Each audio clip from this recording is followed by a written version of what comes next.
ಎಲ್ರಿಗೂ ನಮಸ್ಕಾರ. ನಾನು ನಿಮ್ಮ ಡಾಕ್ಟರ್ ಸುನಯನ, ಯೋಗ ಮತ್ತು ಪ್ರಕೃತಿ ಚಿಕಿತ್ಸಾ ವೈದ್ಯೆ. ಇವತ್ತು ಈ ಬ್ಲಡ್ ಶುಗರ್ ಲೆವೆಲ್ ವೇರಿಯೇಷನ್ ಅಥವಾ ಈ ಮಧುಮೇಹಕ್ಕೆ ಜಲಚಿಕಿತ್ಸೆ ಮತ್ತು ಆಹಾರ ಪಥ್ಯ ಮತ್ತು ನಮ್ಮ ನೇಚರ್ ಕ್ಯೂರ್ ಅಲ್ಲಿರುವಂತಹ ಎಲ್ಲ ಥೆರಪಿಗಳ ಬಗ್ಗೆ ನಾನು ವಿವರಿಸ್ತಾ ಬರ್ತೇನೆ. ನಮ್ಮ ಜಲಚಿಕಿತ್ಸೆಗೆ ಬಂದ್ರೆ, ಹೈಡ್ರೋಥೆರಪಿಗೆ ಬಂದ್ರೆ, ಅಲ್ಲಿ ನಾವು ಮೋಸ್ಟ್ಲಿ ಎಲಿಮಿನೇಷನ್ ಅನ್ನ ಜಾಸ್ತಿ ಮಾಡುವಂಥದ್ದು ಒಂದು.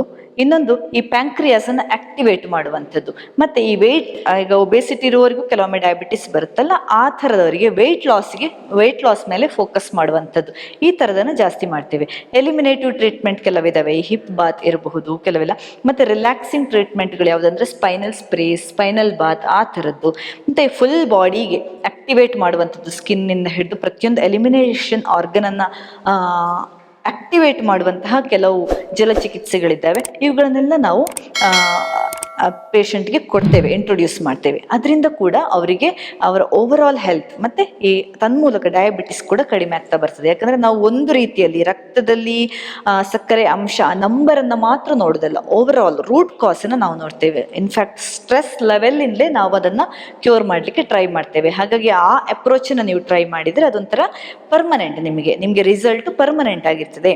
ಲೈಫ್ ಸ್ಟೈಲ್ ಅನ್ನ ನೀವು ಚೇಂಜ್ ಮಾಡ್ಕೊಳ್ತೀವಿ ಕಂಪ್ಲೀಟ್ ಆಗಿ ಅಲ್ವಾ. ಹಾಗಾಗಿ ಆ ರಿಸಲ್ಟ್ ಕೂಡ ಪರ್ಮನೆಂಟ್ ಇರ್ತದೆ. ಈಗ ಸಪ್ರೆಸ್ ಮಾಡಲಿಕ್ಕೆ ನೀವು ಮೆಡಿಸಿನ್ ತಗೊಳ್ಳೋದಕ್ಕೂ ನೀವು ರೂಟ್ ಕಾಸ್ ಅನ್ನು ರಿಮೂವ್ ಮಾಡಿ ಹೆಲ್ದಿ ಆಗೋದಕ್ಕೂ ವ್ಯತ್ಯಾಸ ಇದೆ. ಇದು ಕಂಪ್ಲೀಟ್ ಆಗಿ ಸಿಸ್ಟಮ್ ಅನ್ನು ಸರಿ ಮಾಡುವಂಥದ್ದು ದೇಹವನ್ನ. ಇಲ್ಲಿ ಆ ಮೆಡಿಸಿನ್ ತಗೊಂಡ್ರೆ ರಕ್ತದಲ್ಲಿ ಶುಗರ್ನ ಅಂಶವನ್ನ ಮಾತ್ರ ಮೇಂಟೈನ್ ಮಾಡುವಂಥದ್ದು, ಆ ನಂಬರನ್ನು ಮಾತ್ರ ಮೇಂಟೈನ್ ಮಾಡೋ ಥರ. ಹಾಗಾಗಿ ನಿಮಗೆ ರೂಟ್ ಕಾಸ್ ಅನ್ನು ರಿಮೂವ್ ಮಾಡ್ಲಿಕ್ಕೋಸ್ಕರ ನಮ್ಮ ನೇಚರ್ ಕ್ಯೂರ್ ಅನ್ನುವಂಥದ್ದು ಬಹಳಷ್ಟು ಸಹಕಾರಿಯಾಗ್ತದೆ. ಈ ಹಿಪ್ ಬಾತ್ ಇರ್ಬೋದು, ಮತ್ತೆ ಕೆಲವು ಪ್ಯಾಕ್ಗಳನ್ನು ನಾವು ಹೊಟ್ಟೆಗೆ ಕೊಡ್ತೇವೆ, ಹೊಟ್ಟೆ ಮತ್ತೆ ಬ್ಯಾಕಿಗೆ ಕೊಡುವಂತಹ ಕೆಲವು ಪ್ಯಾಕ್ಗಳು, ಅವೆಲ್ಲ ಕೂಡ ಈ ಎಲಿಮಿನೇಟಿವ್ ಆರ್ಗನ್ ಮತ್ತು ಪ್ಯಾಂಕ್ರಿಯಾಸ್ ಅನ್ನ ಆಕ್ಟಿವೇಟ್ ಮತ್ತು ಸ್ಟಿಮ್ಯುಲೇಟ್ ಮಾಡಲಿಕ್ಕೆ ಹೆಲ್ಪ್ ಆಗ್ತದೆ. ಮತ್ತೆ ಮಡ್ ಬಾತ್ಗಳಿರ್ಬೋದು, ಹೊಟ್ಟೆಗೆ ಮಡ್ ಅಪ್ಲಿಕೇಶನ್, ಅದು ಕೂಡ ನಿಮಗೆ ಬಹಳಷ್ಟು ಸಹಕಾರಿ ಆಗ್ತದೆ. ಇನ್ನು ಡಯಟ್ ಕೂಡ ಬಹಳಷ್ಟು ಮುಖ್ಯವಾದಂತಹ ರೋಲನ್ನು ಪ್ಲೇ ಮಾಡುವಂಥದ್ದು ಈ ನಮ್ಮ ಯೋಗ ಮತ್ತು ಪ್ರಕೃತಿ ಚಿಕಿತ್ಸೆಯಲ್ಲಿ. ಯಾಕಂದ್ರೆ ಆಹಾರ ಪಥ್ಯ ಬಹಳಷ್ಟು ಮುಖ್ಯ ಆಗ್ತದೆ ಡಯಾಬಿಟಿಸ್ ಅಲ್ಲಿ ಮೇಯ್ನ್ಲಿ. ಯಾಕಂದ್ರೆ ಯಾವುದೇ ರೀತಿಯ ಮೆಡಿಸಿನ್ ಅನ್ನು ನೀವು ತಗೊಳ್ಳದೇ ಇರಿ, ಆದರೆ ಆಹಾರ ಪಥ್ಯ ನಿಜವಾಗಿ 80% ಕ್ಯೂರ್ ಅದುವೇ ಡಯಾಬಿಟಿಸ್ಗೆ. ಹಾಗಾಗಿ ನಮ್ಮ ಪ್ರಕೃತಿ ಚಿಕಿತ್ಸೆಯಲ್ಲಿ ಪ್ರಕೃತಿಯೇ ಕೊಟ್ಟಿರುವಂತಹ ಕೆಲವು ಆಹಾರ ಪಥ್ಯಗಳನ್ನು ನಾವು ವಿಧಿಸ್ತೇವೆ. ಮುಖ್ಯವಾಗಿ ಹಣ್ಣುಗಳನ್ನು ತಿನ್ನಬಾರ್ದು ಹೇಳ್ತಾರೆ ಡಯಾಬಿಟಿಸ್ ಅಲ್ಲಿ. ಈ ಜೇನು ಪ್ರಕೃತಿಯಲ್ಲಿ ಸಿಗುವಂಥದ್ದು ಅಂಥದ್ದನ್ನು ತಿನ್ನಬಾರ್ದು ಅಂತ. ಆದರೆ ನಾವು ಋತುಮಾನದ ಹಣ್ಣುಗಳಿರ್ಬೋದು, ತರಕಾರಿಗಳಿರ್ಬೋದು, ಅವನ್ನೆಲ್ಲ ನಾವು ಹೆಚ್ಚೆಚ್ಚು ಇಂಟ್ರೊಡ್ಯೂಸ್ ಮಾಡ್ತೇವೆ ಪೇಷಂಟ್ಗಳಿಗೆ. ಯಾಕಂದ್ರೆ ಅವರು ಮೆಡಿಸಿನ್ನಲ್ಲಿ ಇಲ್ಲದಿದ್ರೆ, ಮೆಡಿಸಿನ್ ಆಲ್ರೆಡಿ ಸ್ಟಾರ್ಟ್ ಮಾಡಿಲ್ಲ ಅಂತಾದರೆ ಅವರಿಗೆ ಈ ರೀತಿಯಾದಂತಹ ಸಿಂಪಲ್ ಹೈ ಫೈಬರ್ ಫುಡ್ಡನ್ನು ನಾವು ಕೊಡ್ತೇವೆ. ಅದರಲ್ಲಿ ಫ್ರೂಟ್ಸು ಸೇರಿರ್ತದೆ. ಫ್ರೂಟ್ಸನ್ನು ಕೂಡ ಮುಖ್ಯವಾಗಿ ಪಪ್ಪಾಯ ಮುಂತಾದ ಹಣ್ಣುಗಳನ್ನು ನಾವು ಜಾಸ್ತಿ ಇಂಟ್ರೊಡ್ಯೂಸ್ ಮಾಡ್ತೇವೆ ಅವರಿಗೆ.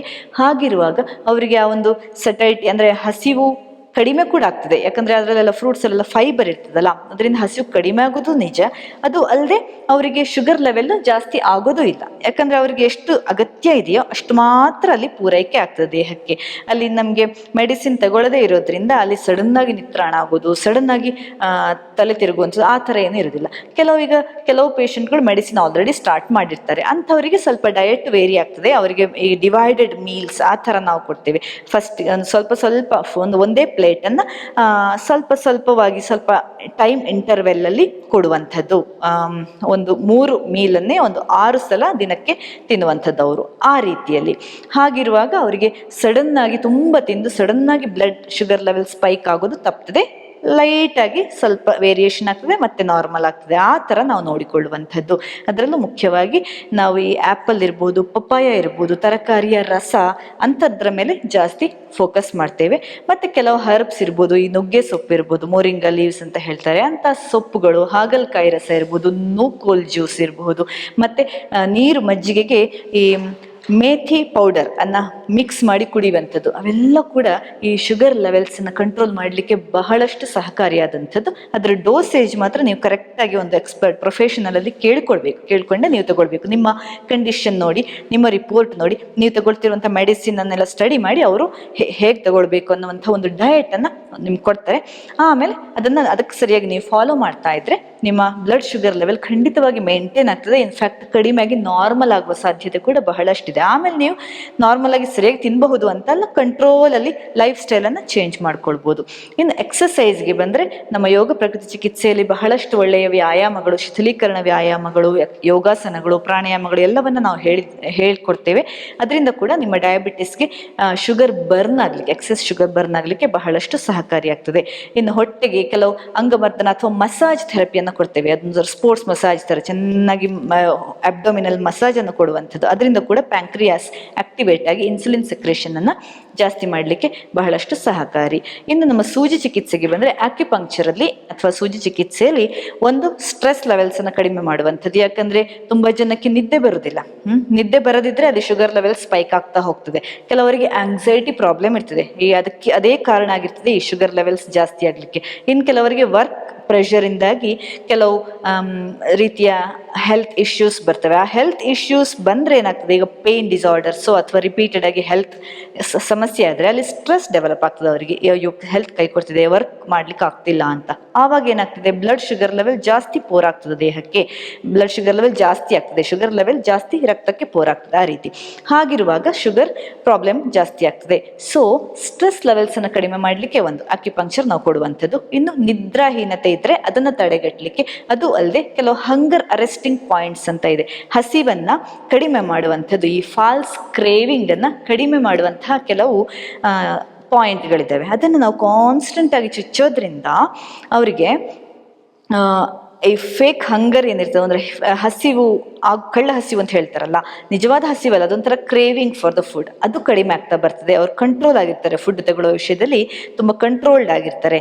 ಇದು ಅಲ್ಲದೆ ಕೆಲವು ಪಾಯಿಂಟ್ಸ್ ಹೊಟ್ಟೆಗೆ ನಾವು ಕೊಡ್ತೇವೆ, ಅಂಬೆಲಿಕಲ್ ಕಾರ್ಡ್ನ ಸುತ್ತ ಕೆಲವು ಪಾಯಿಂಟ್ಸ್ ಅನ್ನು ನಾವು ಕೊಡ್ತೇವೆ. ಅದರಿಂದ ಕೂಡ ಈ ಇನ್ಸುಲಿನ್ ಅಂದರೆ ಪ್ಯಾಂಕ್ರಿಯಾಸ್ ಆಕ್ಟಿವೇಟ್ ಆಗಿ ಈ ಡೈಜೆಷನ್ ಅನ್ನು ಸರಾಗವಾಗಿಸಲಿಕ್ಕೆ ಸಹಕಾರಿಯಾಗ್ತದೆ. ಇನ್ಸುಲಿನ್ ಸೆಕ್ರೇಷನ್ ಅನ್ನು ಜಾಸ್ತಿ ಮಾಡಲಿಕ್ಕೆ ಸಹಕಾರಿಯಾಗ್ತದೆ. ಈ ಆಕ್ಯುಪಂಕ್ಚರ್ ಕೂಡ ಬಹಳಷ್ಟು ಒಳ್ಳೆಯ ಥೆರಪಿ. ನಮ್ಮ ಸೂಜಿ ಚಿಕಿತ್ಸೆ ಅಂದರೆ ಇದಕ್ಕೆ ಮೆಟಬಾಲಿಸಮ್ ಅನ್ನು ಜಾಸ್ತಿ ಮಾಡಲಿಕ್ಕೆ ದೇಹಕ್ಕೆ.